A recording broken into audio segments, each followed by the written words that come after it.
The biggest mistake that helped destroy the Mongol Empire.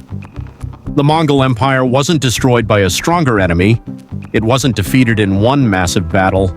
Instead, the greatest empire in history slowly weakened because of one critical mistake.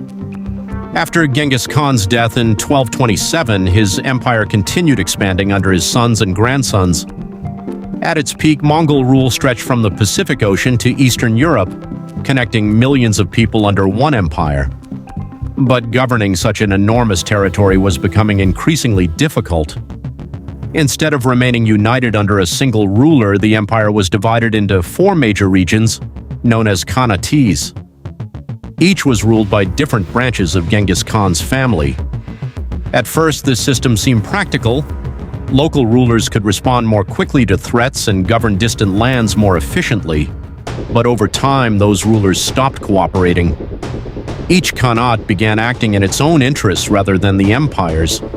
Family rivalries turned into political conflicts. Trade routes became less secure. Military cooperation declined. The unity that had made the Mongols nearly unstoppable slowly disappeared.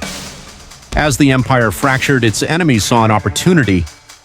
In China, the Ming Dynasty overthrew Mongol rule in 1368, ending the Yuan Dynasty founded by Kublai Khan.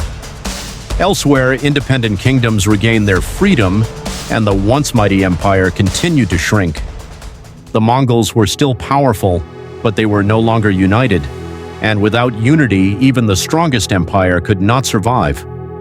The fall of the Mongol Empire reminds us that great civilizations rarely collapse overnight.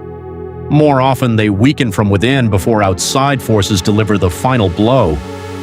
For the Mongols, dividing the empire may have solved short-term problems, but in the long run, it became the decision that helped destroy one of history's greatest empires. History shows that conquering an empire is one challenge. Keeping it united is often much harder. Which empire should we explore next on Chronicles of Power? Let us know in the comments.